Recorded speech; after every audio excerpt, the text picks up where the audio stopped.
ang pinagkakatiwalaan. ABS-CBN News and Current Affairs. Panig sa katotohanan. Panig sa bayan.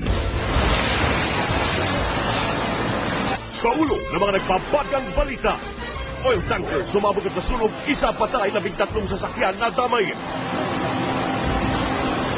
Modus na paihi, tinitingnan anggulo kaya nagkalik sa tanker. Sunog sa pabrika sa Obando, Bulacan, inabot na ng 3 araw. Demolisyon sa Quezon City, nauwi sa batuhan.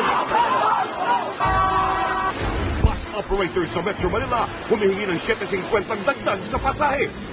Ay de las Alas, nagsampa ng reklamo sa Justice Department laban sa mga tauhan ng convenience store na nambugbog umano sa kanyang anak. TV phone na gawa sa China at Korea, sinamsam ng National Telecommunications Commission sa mall sa Quiapo. Mga pulis na hindi marunong bumanil, patuta na lang ang magiging sandata. Mint pantapat sa mabahong paa. Dating conjoined twin sa Costa Rica, normal na matapos ang operasyon. Pinay Internet Queen, ambassador na.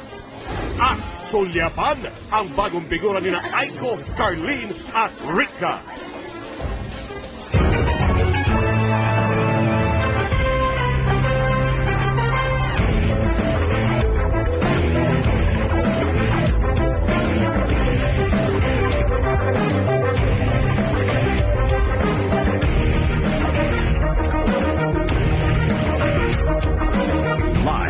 Mula sa ABS-CBN News Center, Manila, ito ang TV Patrol World!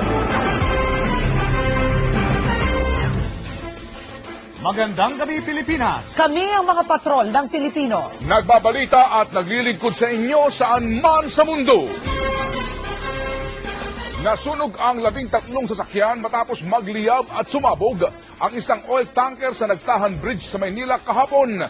Kaagad patay ang isang lalaki at malubhang sugatan